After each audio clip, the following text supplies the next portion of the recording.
Comment se passe la journée d'un député européen? C'est une question qu'on me pose souvent. C'est très varié en fait.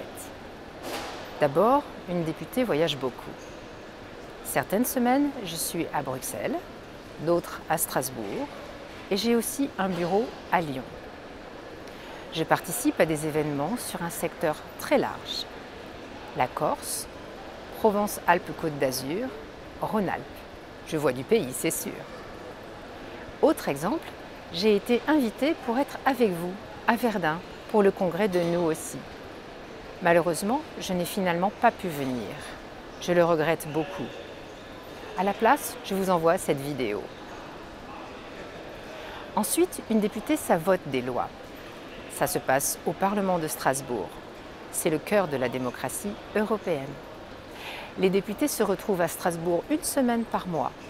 Ensemble, ils discutent des textes. Ils prennent la parole devant l'Assemblée pour donner leur avis. Et ils ne sont pas toujours d'accord. Finalement, ils votent. Mais je crois que ce qui est le plus important de retenir de ma journée, c'est que je rencontre beaucoup de gens, de toutes sortes. Des femmes, des hommes politiques, des membres de l'administration européenne, des citoyens et des associations. Le Parlement européen représente les citoyens. Comment font les députés européens pour rester en contact avec les citoyens européens?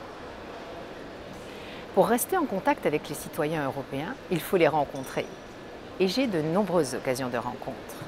Je reçois beaucoup de visiteurs au Parlement, car le Parlement attire des dizaines de milliers de visiteurs chaque année. Moi, j'en reçois plusieurs centaines. Ce sont souvent des jeunes, des collégiens, des lycéens, des étudiants, avec des profils très variés. J'apprécie beaucoup ces rencontres. Avec ces jeunes, je fais beaucoup de pédagogie. Je leur explique comment fonctionne le Parlement. Ils me posent des questions. Faire de la pédagogie et participer à des débats autour de l'actualité européenne est pour moi une partie essentielle de ma mission. C'est aussi une activité que j'apprécie beaucoup. Je rencontre les citoyens européens au Parlement. Ils viennent me voir sur mon lieu de travail, mais je vais également les voir. Je visite des écoles où je suis invitée par des associations comme la vôtre. Est-ce qu'on peut contacter les députés européens et comment? Bien sûr, tous les citoyens peuvent prendre contact avec les députés européens. Il est facile de trouver leurs coordonnées, adresse, téléphone. Ces informations sont sur Internet. Si vous appelez, quelqu'un de mon équipe vous répondra. Il y a 6 personnes qui travaillent avec moi et m'aident dans ma tâche. Vous pouvez également me contacter par les réseaux sociaux, Facebook, Twitter, Instagram. J'essaie d'être disponible et de répondre à tout le monde.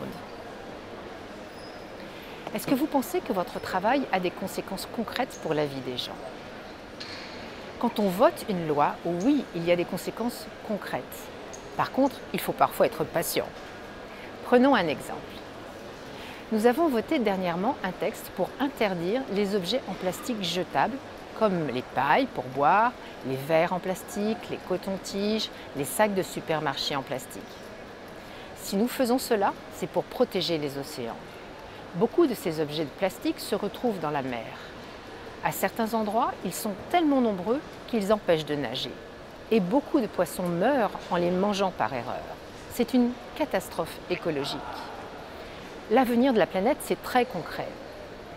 Cela prendra plusieurs années avant de s'appliquer, car après le Parlement, c'est le Conseil qui représente les États membres qui doit lui aussi se prononcer sur le texte. Puis, chaque pays prendra des mesures. La démocratie, c'est décider à plusieurs et ça prend du temps. Il n'y a pas d'informations accessibles pour les personnes handicapées intellectuelles sur le Parlement européen, son travail et les élections. Comment peut-on améliorer les choses? J'ai demandé au service du Parlement européen de s'en occuper. Le site internet va être revu pour préparer la campagne électorale. Il faut que tout le monde puisse trouver une information accessible et adaptée à ses besoins. Les informations d'Inclusion Europe ont été communiquées aux équipes. C'est une priorité pour le Parlement européen. Pour vous, pourquoi est-il important de voter aux élections européennes? La raison qui vous paraît la plus importante. Voter, c'est à la fois dire « je décide » et « je fais partie d'une communauté ». J'accepte donc la règle de la majorité. Voter, cela veut dire « je suis un citoyen, une citoyenne ». La communauté des citoyens est une très belle invention. Elle permet à chacun de trouver une place. Elle permet la solidarité. Elle permet de dire « je » et de dire « nous ». Je compte et nous sommes ensemble et prenons soin les uns des autres. Je vous remercie de votre attention et je vous souhaite un bon congrès.